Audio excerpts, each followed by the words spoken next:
నా పేరు డాక్టర్ చావా ఆంజనేయులు. నేను సీనియర్ ఈఎన్టీ సర్జన్ని.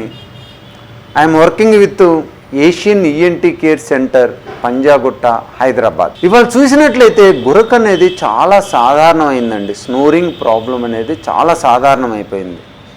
ఇది ఇప్పుడు పిల్లల్లోనూ వస్తుంది, మధ్య వయసులోనూ వస్తుంది, ఓల్డ్ ఏజ్లోనూ వస్తుంది. పిల్లల్లో సాధారణంగా ఎడినో టాన్సిలర్ హైపర్ట్రోఫీ నుంచి వస్తుందన్నమాట సాధారణంగా. అలా కాకుండా కొంతమందిలో డీవియేటెడ్ నేసల్ సెప్టమ్ నుంచి, ఎన్లార్జ్డ్ ఇన్ఫీరియర్ టర్బినేట్ నుంచి కూడా రావచ్చు. మిడిల్ ఏజ్, ఓల్డ్ ఏజ్లో చూసినట్లయితే ఇవాళ మెయిన్ ప్రాబ్లం ఒబేసిటీ అండి. ఈ ఒబేసిటీ ప్రాబ్లం ఉన్న వాళ్ళకి ఏమవుతుందంటే ఈ మెడలో ఉన్న టిష్యూస్ అనేది థిక్కెన్ అయిపోయి, ఎయిర్వే అనేది నేరో అయిపోయి, గొంతు కింద భాగంలో ఓరోఫెరింజియల్ రీజియన్లోను, ఎపిగ్లాటిస్లోనూ ప్రాబ్లం వస్తుందన్నమాట. ఎస్పెషలీ షార్ట్ నెక్ ఉన్న వాళ్ళు ఒబేసిటీ ఉన్నట్లయితే వాళ్ళకి గురక చాలా ఎక్కువగా ఉంటుంది.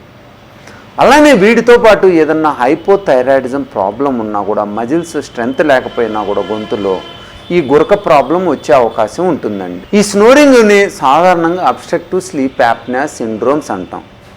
ఇది ఎక్కువ రోజులు ఉండటం మంచిది కాదండి. ఎక్కువ రోజులు ఉన్నట్లయితే పిల్లల్లో అయితే high arched palate, cardiomegaly, pulmonary hypertension ఇలాంటి సీరియస్ ప్రాబ్లమ్స్ వచ్చే అవకాశం ఉంటుంది. అలానే వీళ్ళలో ఈ adenoid problem, obstructive sleep apnoea syndrome ఉంటే చెవిలో కూడా ఇన్ఫెక్షన్స్ వచ్చి వినికిడి తగ్గే అవకాశం కూడా ఎక్కువ ఉంటుందన్నమాట. పెద్దల్లో అయితే మరీ సీరియస్ ప్రాబ్లమ్స్ వస్తున్నాయండి.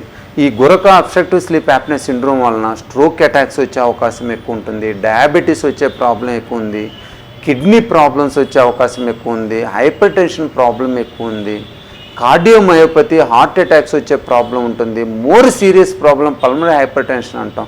ఇది ఒకసారి వచ్చిందంటే చాలా కష్టమండి ట్రీట్మెంట్ ఇవ్వటం అనేది. హార్ట్ లంగ్ ట్రాన్స్ప్లాంట్ చేయాల్సిన అవసరం వస్తుందన్నమాట. సో గురకని మనం ఎర్లీ స్టేజ్లోనే, ఎక్కువ రోజులు ఉండకముందే మనం ఆ గురక కనుక ట్రీట్మెంట్ తీసుకున్నట్లయితే మనకి ఫర్దర్ లైఫ్ థ్రెటనింగ్ కాంప్లికేషన్స్ రాకుండా ఉంటాయి. చాలామంది కూడా ఎర్లీ మార్నింగ్ హార్ట్ అటాక్స్ వస్తాయండి. ఈ ఎర్లీ మార్నింగ్ హార్ట్ అటాక్స్ వచ్చే వాళ్ళు ఎక్కువ మందికి అబ్స్ట్రక్టివ్ స్లీప్ యాప్నియా సిండ్రోము, గురక ప్రాబ్లం ఉంటుందన్నమాట. దీన్ని చాలా సింపుల్గా ట్రీట్మెంట్ తీసుకోవచ్చండి. ఎక్కడైతే మనకు అబ్స్ట్రక్షన్ ఉందో ముక్కులో కానీ, ముక్కు వెనక భాగంలో నాసోఫారింగ్స్లో కానీ, గొంతులో కానీ ఎక్కడెక్కడైతే ప్రాబ్లం ఉందో మనం అబ్స్ట్రక్షన్ని తగ్గించినట్లయితే పూర్తిగా ఇది క్యూర్ అయ్యే అవకాశం ఉంటుందన్నమాట. ఇప్పుడున్న పరిస్థితుల్లో మనం చూసినట్లయితే లేజర్ అనేది చాలా ఇంపార్టెంట్ రోల్ ప్లే చేస్తుంది. కోయాబులేటర్ అనేది చాలా ఇలా అడ్వాన్స్డ్ ఎక్విప్మెంట్లు వచ్చిన తర్వాత మనం ఈ స్నోరింగ్ సర్జరీని చాలా మంచిగా ట్రీట్మెంట్ ఇవ్వగలుగుతున్నాం, చాలా బాగా ఇంప్రూవ్ చేయగలుగుతున్నాం అన్నమాట. పిల్లల్లో కనుక అయినట్లయితే ఆ ముక్కులో బోను వంకను తీసేసి, కండ సైజును తగ్గించి, ఎడినాయిడ్ని కనుక తీసేసినట్లయితే వాళ్ళకి ఈ స్నోరింగ్ ప్రాబ్లం, గురక ప్రాబ్లం తగ్గుతుంది. అదే మధ్య వయసులోనూ, ఓల్డ్ ఏజ్ పీపుల్లోనైతే వాళ్ళకి వెయిట్ రిడక్షన్ ప్రాసెస్ చేయాలి, వెయిట్ రిడక్షన్ని బాగా మోటివేట్ చేయాలి. దాంతోపాటు ఆ ఊలో ప్యాలటో ఫెరింగోప్లాస్టీ, ఎపిగ్లాటోప్లాస్టీ, ఆ లేటరల్ ఫెరింజియల్ వాల్ రిడక్షన్, ఇలా మనం డిఫరెంట్ సర్జికల్ ప్రొసీజర్స్ ఎక్కడెక్కడైతే ఆ టిష్యూ థిక్కెన్ అయిందో ఆ టిష్యూస్ని కనుక మనం తగ్గించినట్లయితే ఆటోమేటిక్గా ఈ గురక నుంచి, ఈ స్నోరింగ్ ప్రాబ్లం నుంచి మనం పూర్తిగా నయం కావచ్చు. రేరుగా ఎవరికన్నా ఆక్సిజన్ లెవెల్స్ తగ్గుతున్నట్లయితే వాళ్ళకి టెంపరీగా కొద్దిగా సిప్యాప్ మిషన్ పెట్టినట్లయితే ఆ ఆక్సిజన్ లెవెల్స్ కూడా నార్మల్గా ఉండే మనకు ఫర్దర్ కాంప్లికేషన్స్ రాకుండా ఉంటాయి అన్నమాట.